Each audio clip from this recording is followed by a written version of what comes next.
இந்த சம்பவத்தை நாங்கள் நியாயப்படுத்த விரும்பவில்லை.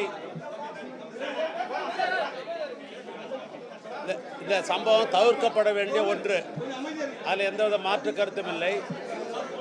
ஆனால் தான் மாண்புமிகு தமிழ்நாட்டுடைய முதலமைச்சர் அவர்கள் இது கேள்வி கட்டப்பட்டவுடனேயே தீவிரமாக நடவடிக்கை எடுக்க வேண்டும் என்ற அடிப்படையில் நேற்றைய தினமே கேள்விப்பட்ட அடுத்த நிமிடமே என்னையும் மக்கள் நல்வாழ்வுத்துறை அமைச்சர் சுப்பிரமணியத்தையும் அனுப்பி வேண்டிய உதவிகளை செய்ய சொல்லி அனுப்பினார்கள். இதெல்லாம் உங்களுக்கெல்லாம் தெரியும். நேற்றையிலிருந்து பல்வேறு மருத்துவமனையிலிருந்து மருத்துவர்களெல்லாம் அழைத்து ஏறத்தாழ சிறப்பு மருத்துவர் என்று 165 பேர், உடற்கூறு ஆய்வு மருத்துவர் என்று 56 பேர், 221 பேர் மருத்துவ குழு அமைத்து இந்த உயிரெல்லாம் காப்பாற்ற வேண்டும் என்ற அடிப்படையில் முதலமைச்சர் ஆணையேற்றத்தார் சிறப்பாக அங்காங்கு இந்த மருத்துவ குழு பணியாற்றி கொண்டிருக்கிறார்கள். இருப்பவர்களை உயிரை காப்பாற்றுவதிலே அரசு முனைப்போடு இன்றைக்கு செயல்பட்டு கொண்டிருக்கிறது. அது அந்நில் இன்னும் வேகமாக விரைந்து இந்த மருத்துவ பணி ஆற்ற வேண்டும், மருத்துவ மேற்பார்வை முறையாக இருக்க வேண்டும் என்பதற்காகத்தான் முதலமைச்சருடைய சார்பாக நம்முடைய சிறப்பு செயல் திட்டத்தினுடைய அமைச்சர் மாண்புமிகு நம்முடைய இளவலவர்களை நேரடியாக அனுப்பி வைத்தார்கள். எனவே நேரடியாக மருத்துவரெல்லாம் அனுப்பி என்னென்ன மருத்துவம் செய்து கொண்டிருக்கீங்க, என்ன மருந்து போடுறீங்க என்றெல்லாம் அவர் நேரடியாக விசாரித்து உரிய மருத்துவம் செய்வதாக அங்கே இருக்கிற டிஎன் சிறப்பு மருத்துவர்கள்லாம் சொல்லியிருக்கிறாங்க. மேலும் அவங்க வேகமாக விரைந்து அந்த பணியில் ஈடுபட வேண்டும் என்று சில ஆலோசனைகள்லாம் வழங்கியிருக்கிறார்கள். எனவே அந்த அடிப்படையில் அரசை பொறுத்தளவிற்கு உயிரை காப்பாற்ற வேண்டும் என்பதில் 100% அதற்காக முனைப்போடு செயல்பட்டு கொண்டிருக்கிறோம். ஆனாலும் மாண்பு முதலமைச்சர் அவர்கள் இந்த சம்பவத்திற்கு இங்கே இருக்கிற காவல்துறை முறையாக பணியாற்றியிருந்தால் இப்படி நடைபெற்றிருக்காது என்று எண்ணிய காரணத்தினால்தான் நேற்று மாவட்ட காவல்துறை கண்காணிப்பாளர் அவர்களை தற்காலிக பணி செய்தவர் மட்டுமல்ல, அதிலே பணியாற்றுகின்ற கலால் துறையைச் சேர்ந்த அதாவது துணை கண்காணிப்பாளர், ஆய்வாளர்கள், எஸ்ஐஏ, ரைட்ரு முதல் கொண்டு 10க்கும் மேற்பட்டவர்களை நேற்று தற்காலிக பணி நீக்கம் செய்யப்பட்டிருக்கிறது. மாவட்ட முழு நிர்வாகத்தையும் பார்க்கிற மாவட்ட ஆட்சித்தலைவர் மாற்றம் செய்யப்பட்டிருக்கிறது.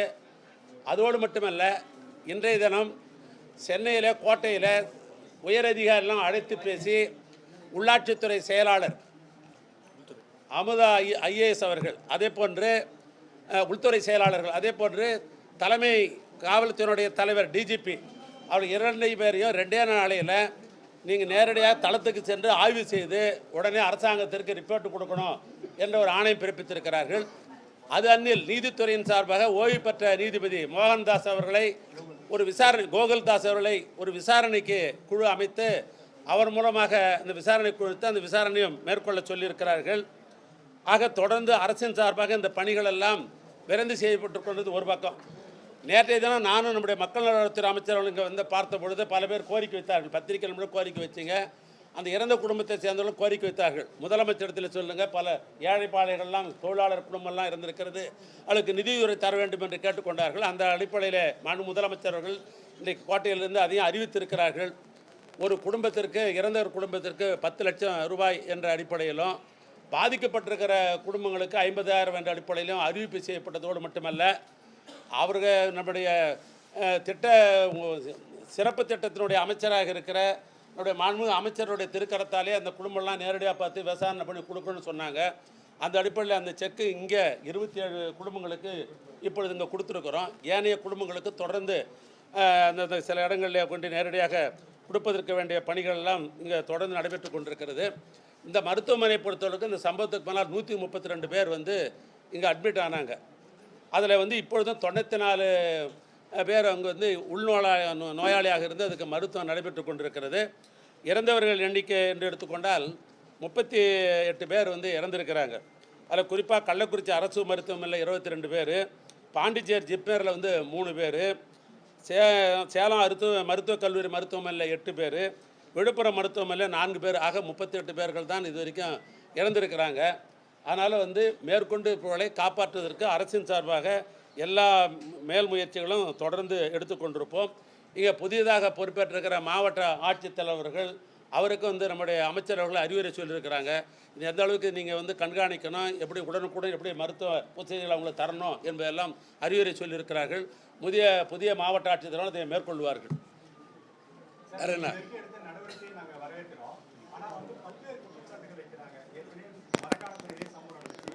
அப்பயே விசாரணை நடத்தி நடவடிக்கை எடுத்தீங்க. அப்பவே சரியான நடவடிக்கை எடுத்தாங்க. இதுபோல் சம்பவம் நடந்திருக்காத ஒரு தகவலை வந்து பொதுமக்களே சொல்றாங்க. அது மட்டும் இல்லாம வெளியூருக்கான ஒரு நிலையமா காவல் நிலையத்துல நாங்க போய் புகார் தெரிவிக்கிறோம். ஆனா அது முதல்ல நடவடிக்கை எடுக்கலன்ற ஒரு தகவலை ஒவ்வொரு வீட்டையும் நாங்க போய் கேட்கும்போது சொல்றாங்க. அதை எப்படி பாக்குறீங்க? இல்லை, நீங்கள் சொல்வதை வந்து நான் அதை மறுக்க விரும்பவில்லை. ஒரு அரசாங்கம் பொறுப்பேற்றால் காவல்துறை வைத்துக்கொண்டு தமிழ்நாடு முழுவதும் இருக்கிற மக்களுடைய ஜனதொகத்தை பாதுகாக்க வேண்டும், சட்டம் ஒழுங்கை பாதுகாக்க வேண்டும், காவல்துறை மூலமாக தான் செய்யப்படுகிறது. அந்த அடிப்படையில் முதலமைச்சர் அவர்கள் மாதம் தன்னுடைய ஆய்வுக் கூட்டத்தை மேற்கொள்கிறார்கள். மாவட்ட ஆட்சியர் மாநாட்டிலே வந்து ஒரு நாள் மாநாடு வந்து மாவட்ட காவல்துறை கண்காணிப்பு அழைத்து அவங்களுக்கு நேரடியாக பல அறிவுரை சொல்கிறாரு, நடவடிக்கை எடுக்க சொல்கிறாரு. வாரம் அந்த மாவட்ட காவல்துறை நேரடியாக தொலைக்காட்சியின் மூலமாக அதிகம் சில அறிவுரை சொல்கிறாங்க. அது அன்னில் வாரம் உள்துறையினுடைய செயலாளர், அதே போன்று மாநில காவல்துறையுடைய தலைவர் டிஜிபி அவர்களை அழைத்து கொண்டு இதெல்லாம் செய்யணும்னு முதலமைச்சர் பொறுத்தவரை தன்னுடைய கடமையை சிறப்பாக நிறைவேற்றி கொண்டு தான் இருக்கிறாங்க. அது மீறி இந்த சம்பவம் நடைபெற்றிருக்கிறது. அந்த சம்பவம் நடைபெற்ற காரணத்தால் தான் அது காவல்துறை தான் பொறுப்பு என்கிற அடிப்படையில் தான் நேற்றைய தினம் அவர்களுக்கெல்லாம் தற்காலிக பணி நீக்கம் செய்யப்பட்டிருக்கிறது.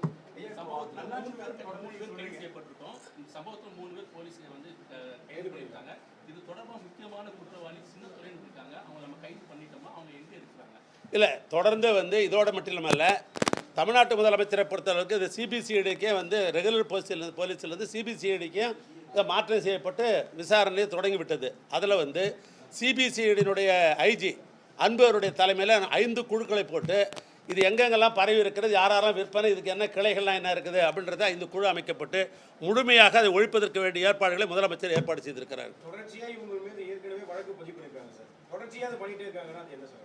இல்லை, நீங்கள் தொடர்ச்சியாக வந்து எல்லாமே அரசாங்கமாக இருக்கட்டும், நாம இருக்கட்டும், சட்டத்துங்கிறது தான் இதையும் செய்ய முடியும். காவல்துறையை பொறுத்தவரைக்கும் கடுமையான சட்டங்களை போடலாம். நீதிமன்றத்துக்கு போகிறோம். சில நேரங்களில் குண்டாஸ் வந்து போட்டாக்கா குண்டாஸில் போடுறாங்க. சில நேரத்தில் குண்டாஸ் கமிட்டியாக பார்க்குறோம். சில நேரங்களில் விடுவித்துறாங்க. இதெல்லாம் நாங்களும் பார்த்து கொண்டிருக்கிறோம். அரசாங்கத்தை பொறுத்தளவுக்கு கடுமையான நடவடிக்கை எடுக்கணும். இதை போன்ற குற்றவாளிகளை சமுதாயத்தில் விட்டு வைக்கக்கூடாது அரசாங்கத்தினோட அந்த நோக்கத்தை நிறைவேற்றுவதற்காகத்தான் நாங்கள் அந்த பணிகளை செய்து கொண்டிருக்கிறோம்.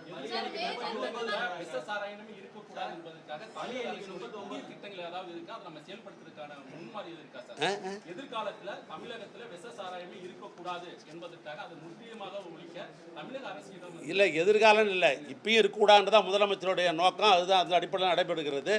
இவைகள்லாம் நடக்கிற சமயம் இன்னும் கொஞ்சம் கடுமையாக முதலமைச்சர் அவர்கள் ஆணை பிறப்பதற்கு வாய்ப்பு நிறைய இருக்கிறது.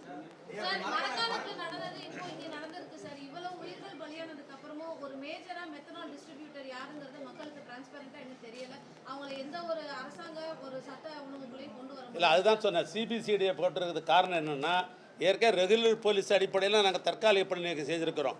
இன்னும் இது ஆழ பார்த்து இதோட வேறு எங்கேருந்து இருக்கிறது என்பதெல்லாம் கண்டறிந்து தீவிரமான நடவடிக்கை எடுக்கின்ற அந்த அடிப்படையில் தான் சிபிசிஐடியோட ஐஜியை போட்டிருக்கிறோம். அவைகள்லாம் வந்த உடனே முதலமைச்சர் கட்டாய நடவடிக்கை எடுப்பார். சார், இப்போ கள்ளச்சாராய ரெய்டு கல்வராயன் மலையில் மட்டும்தான் குறிப்பிட்டு நடந்துச்சு. அந்தந்த காவல் நிலைய பகுதியில் ரெய்டுங்கிறது இல்லாத இருந்துச்சு சார். காவல்துறையில் அதுக்கு ஒரு காரணம்னு பொதுமக்கள் குற்றம் சாட்டுறாங்க. இல்லை, இதில் இன்னும் அதிகமான கவனம் செலுத்தப்படும். ஏன்னாக்கா இறந்தவர்கள் பெரும்பான்மையாக பார்க்கிற பொழுது நம்முடைய தலித் அன்பு சகோதரர்கள் பாதிக்கப்பட்டிருக்கிறாங்க. ஏன்னா அவங்க தான் பல்வேறு நிலையில் வந்து பொருளாதார குறைவு இருக்கிற காரணத்தில் பல பணிகளுக்கு போகிறவங்க அவங்க தான், வேலை வாய்ப்புக்கு அவங்க தான் போகிறாங்க. தொழிலாளர்கள் அவங்களாம் பாதிக்கப்பட்டிருக்கிறாங்க. அது முதலமைச்சருடைய கவனத்திற்கு இருக்குது. அதனால் தனிப்பட்ட முறையில் இனிமேல் இது போன்ற ஆயுத குடியிருப்பெல்லாம் வந்து இன்னும் ஸ்ட்ரிக்டாக வந்து கண்காணிப்பை மேற்கொள்ளும். தமிழ்நாடு முழுதும், கள்ளக்குறிச்சி மட்டும் இல்லாமல் இது ஒரு உதாரணம். இதை வைத்துக்கொண்டு தமிழ்நாடு முழுதும் கடுமையான சட்டங்களை நிறைவேற்றுவதற்கு முதலமைச்சர் அவர்கள் கடுமையாக அதுக்கு ஆலோசனை வழங்குவார்.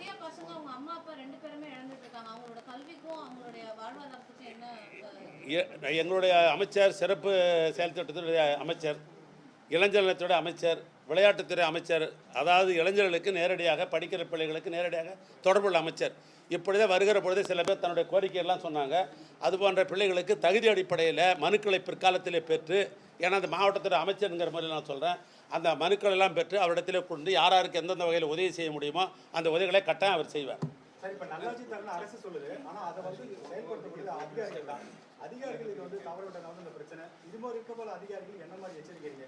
இல்லை, அதிகாரி மேலே வந்து தற்காலிக பணி நீக்கம் செய்யலாம்.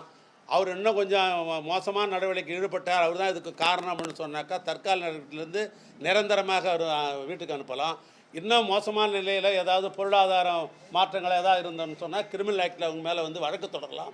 இது வழக்கினுடைய அடிப்படையை வைத்துக்கொண்டு தான் அரசாங்கம் ஒரு முடிவு எடுக்க முடியும். விசாரணை எப்போ முடிக்கப்படும் சார்? விசாரணை இப்போ தான் நேற்று தினம் நடந்திருக்குது. தொடர்ந்து நாங்கள் மருத்துவத்தை அதை விரிவுபடுத்தி உயிரை காப்பாற்றுறது அந்த அடிப்படையில் தான் அரசாங்கம் இப்போ முன்னுரிமை கொடுக்குறோம். அந்த சிபிசிஐடியினுடைய ரிப்போர்ட் வந்த உடனே முதலமைச்சர் கடுமையான நடவடிக்கை எடுப்பார்.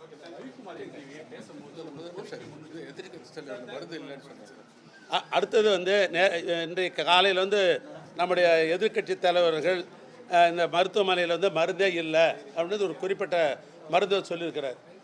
இங்கே போதுமான அளவுக்கு மருந்து, அது மட்டும் இல்லை, ஸ்டாக் மட்டும் இல்லை, ஒரு பேஷண்ட்டுக்கும் பக்கத்தில் இந்த மருந்தை வைத்துக்கொண்டு ஒரு பேஷண்ட்டுக்கு வந்து 2 சிறப்பு மருத்துவர்கள், ஸ்பெஷல் டாக்டர்ஸுங்க, அது போன்று 2 செவிலியர்கள் போடப்பட்டு இந்த மருந்து பக்கத்தில் இருக்குது. நாங்கள் அந்த மருந்து அங்கிருந்து தான் நாங்களே அமைச்சர், மக்கள் நலத்துறை அமைச்சர் இது எட்டு வந்தார்.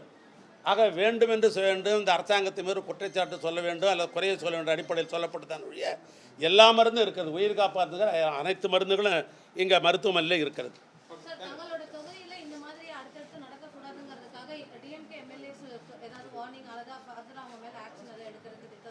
நம்ம சொல்றது புரியல.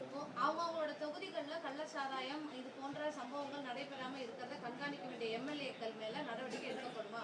இல்லை, இப்போ யாராக இருந்தாலும் சரி, இல்லை கட்சி எம்எல்ஏ எல்லாம் கிடையாது. சட்டத்துக்கு முன்னால் எல்லாம் ஒன்று தான். யார் தவறு செய்திருந்தாலும் அது வந்து இந்த சிபிசிஐடி என்கொயரி வந்ததுன்னு சொன்னாக்கா அவங்க மேலே கட்டாயம் முதலமைச்சர் நடவடிக்கை எடுப்பார். ஒன்று. ரெண்டாவது, சட்டமன்ற உறுப்பினர்கள் வந்து நேரடியாக முதலமைச்சரை பார்த்து அல்லது மாநிலத்தில் இருக்கிற அதிகாரி, காவல்துறை அதிகாரியை பார்த்து, மாவட்டத்தில் இருக்கிற அதிகாரியை பார்த்து அவர் கடிதம் கொடுக்கறதுக்கு அதை வந்து நிவாரணம் கேட்பதில் அவங்களுக்கு உரிமை உண்டு, மக்கள் பிரதி என்கிற காரணத்தினால். அதுமாரி கொடுக்கப்பட்டதெல்லாம் கட்டாயம் நாங்கள் வந்து நிவாரணம் செய்து தான் இருக்கிறோம். அந்த குற்றங்களை கலந்து கொண்டு தான் இருக்கிறோம். சட்டப்படி நாங்கள் நடவடிக்கை எடுத்துக்கொண்டு தான் இருக்கிறோம்.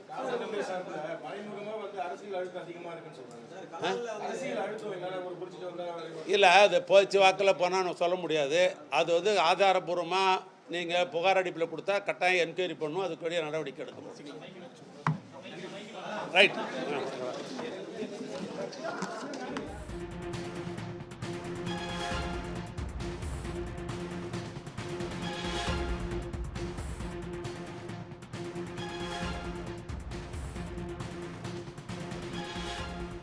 கள்ளக்குறிச்சியில் விசச்சாராயம் அருந்தி உயிரிழந்தவர்களின் குடும்பத்தினருக்கு அமைச்சர் உதயநிதி ஸ்டாலின் நேரில் சென்று ஆறுதல் தெரிவித்ததோடு அவர்களுக்கு நிவாரண உதவிகளையும் வழங்கியிருக்கின்றார். உடனுக்குடன் செய்திகளை தெரிந்து கொள்ள சன் நியூஸ் பெல் ஐகானை கிளிக் பண்ணுங்க.